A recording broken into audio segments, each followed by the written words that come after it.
মাননীয় ইমাম, আপনার বক্তব্যগুলো যেমন মুসলমান জনগোষ্ঠীর মধ্যে ব্যাপক আগ্রহ সৃষ্টি করছে, তেমনি সনাতন ধর্মাবলম্বী ভাইদের মধ্যেও ব্যাপক আগ্রহ সৃষ্টি করছে। সনাতনীরাও আপনাকে অনেক ভালোবাসেন, মানে হিন্দুরা, হিন্দু বলতে ভালো বোঝে সবাই, সনাতনী অনেকটা বোঝে না। আচ্ছা, হিন্দুরাও অনেকে ভালোবাসেন। তবে তাদের একটা প্রশ্ন হলো, আপনি এই যে সবাইকে তাওহীদের ভিত্তিতে ঐক্যবদ্ধ হতে বললেন, আল্লাহর বিধান মেনে নিতে বলেন, এখানে আল্লাহর বিধানটা আসলে কি? দেখেন, সনাতন শব্দের অর্থ আপনারা জানেন চিরন্তন। কোরআনে আছে, সূরা বাইয়িনা, একটা সূরা আছে না, দ্বীনুল কাইয়্যিমা, ওখানে আছে প্রতিষ্ঠিত দিন। এটাকে আপনি বাংলা বলতে পারেন সনাতন দিন, চিরন্তন, শাশ্বত, চিরসত্য। যুগে যুগে আল্লাহ রাব্বুল আলামিন ইসলাম পাঠিয়েছেন। ইসলাম ছাড়া আল্লাহর কাছে অন্য কোনো দিন গ্রহণযোগ্য নয়। ইন্নাদ দীনা ইনদাল্লাহিল ইসলাম। ইসলাম ব্যতীত আল্লাহর কাছে কোনো দিন গ্রহণযোগ্য নয়। আল্লাহর কাছে একমাত্র গ্রহণযোগ্য দিন হচ্ছে ইসলাম। তাহলে বাবা আদম থেকে শুরু করে আল্লাহ দিন ইসলাম ছাড়া অন্য কিছু পাঠান না। এখন সনাতন ভাইদের প্রতি আমাদের, সারা মানব জাতির প্রতি আমাদের যে আহ্বান, যে ভাইয়েরা, দাদা ভাই, তুমি এক ঈশ্বরকে বিশ্বাস করো, আমি এক ঈশ্বরকে বিশ্বাস করি। এটা হলো একেশ্বরবাদ। তোমরা বলো ভগবান, আমরা বলি আল্লাহ সুবহানাহু ওয়া তাআলা। তাহলে তোমরাও পরকালকে বিশ্বাস করো, আমরাও পরকালকে বিশ্বাস করি। তোমরা স্বর্গ নরক বিশ্বাস করো, আমরাও জান্নাত জাহান্নাম বিশ্বাস করি। তাহলে তোমাদের আর আমাদের মধ্যে এতগুলা মিল, তাহলে আসো না একটা কথার মধ্যে, যে আল্লাহর বিধান ছাড়া আমরা কারো বিধান মানি না, মানবো না। প্রশ্ন হচ্ছে, আল্লাহর বিধানটা কি? আল্লাহ রাব্বুল আলামিন যুগে যুগে যে নবী রাসূল পাঠিয়েছেন, অবতার পাঠিয়েছেন, এই পাঠানোর ধারাবাহিকতা শেষ রাসূল, শেষ মেসেঞ্জার হযরত মুহাম্মদ সাল্লাল্লাহু আলাইহি ওয়াসাল্লাম। এটা যারা বিশ্বাস করবেন না, তাদেরকে তো আমি জোর করে বিশ্বাস করাইতে পারি না। এখন শেষ রাসূল আল্লাহর পক্ষ থেকে যে বিধান নিয়ে এসেছেন, আমি বলি সেটাই আল্লাহর বিধান। সেখানে কি বলা আছে দেখেন, মিথ্যা বলা যাবে না। যারা মিথ্যা বলবে তাদের উপর আল্লাহর লানত। প্রতারণা করা যাবে না, মাপে কম দেওয়া যাবে না, সুদ খাওয়া যাবে না, ঘুষ খাওয়া যাবে না, ব্যভিচার চলবে না, অন্যায়ভাবে কাউকে হত্যা করা চলবে না। আছে না কথাগুলি? আছে কিনা? মাপে কম দেওয়া যাবে না, খাদ্যে ভেজাল দেওয়া যাবে না, কথাকে টুইস্ট করা যাবে না, পেঁচিয়ে কথা বলা যাবে না। এই যে চিরন্তন কথাগুলি, ন্যায় এবং অন্যায়, সত্য এবং মিথ্যা, এখানে কোনো ঘোলাটে আছে? এখানে কোনো পরিবর্তন আছে? এটা চিরন্তন। একজন হিন্দু চাইবে বাজারে ব্যবসা করতে গেলে যেন মাপে কম না দেয়, চাইবেন না?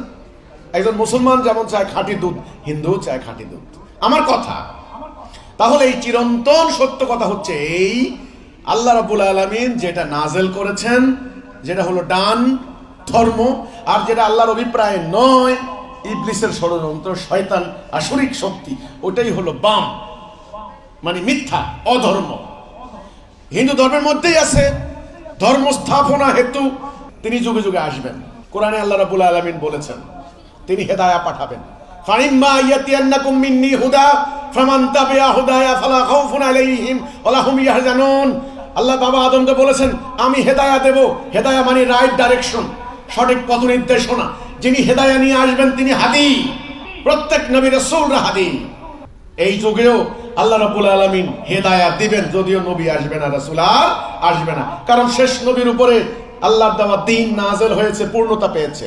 নবী রাসূল আসার দরকার নাই, কিন্তু দ্বীনের পথে পরিচালিত করার জন্য হাদী লাগবে, সেটা আল্লাহর পক্ষ থেকে আসবে, আল্লাহ কোরআনে বলেছেন। তো কাজেই সনাতন ধর্মের ভাইদের উদ্দেশ্যে আমার কথা থাকবে, আসুন আপনারা পশ্চিমাদের আইন মেনে নিয়ে অশান্তির আগুনে পড়ে জ্বলে পড়ে ছারখার হয়ে যাচ্ছেন। আমাদের মুসলমানরা আল্লাহর আইন বাদ দিয়ে পশ্চিমাদের আইন মেনে নিয়ে তারা ছারখার হয়ে যাচ্ছে। আপনি আমি ভাই হয়ে একটা সিদ্ধান্ত নেই, এখন থেকে আমরা আল্লাহ প্রদত্ত বিধানের আনুগত্য করব।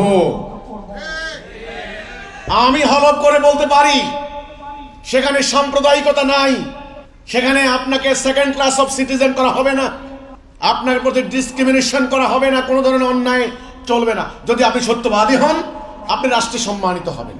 যদি আপনি মিথ্যাবাদী হন, তাহলে আপনি কিন্তু বিতাড়িত হবেন। এটাই বলা হয়েছে আমরু বিল মারুফ অনহি আনিল মুনকার।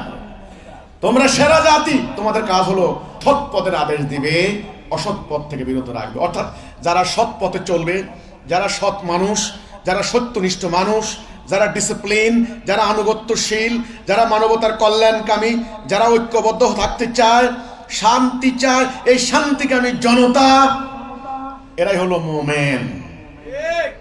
আর যারা ফিতনা সৃষ্টি করতে চায়, ধর্মে ধর্মে বিভাজন, মারামারি, লুণ্ঠন, উগ্রবাদ, সাম্প্রদায়িকতা, নারীদের ইজ্জত হরণ, সুদ ঘুষ, রাহাজানি করতে চায়, এরা সব মুনকার, অর্থাৎ অধর্মের কাজ, অর্থাৎ দালালাতের কাজ, অর্থাৎ কাফেরের কাজ। এর বিরুদ্ধে মোমেনদের লড়াই। কাজে আসুন, সনাতন ধর্মে যারা আছেন আপনারা মোমেন হতে পারবেন।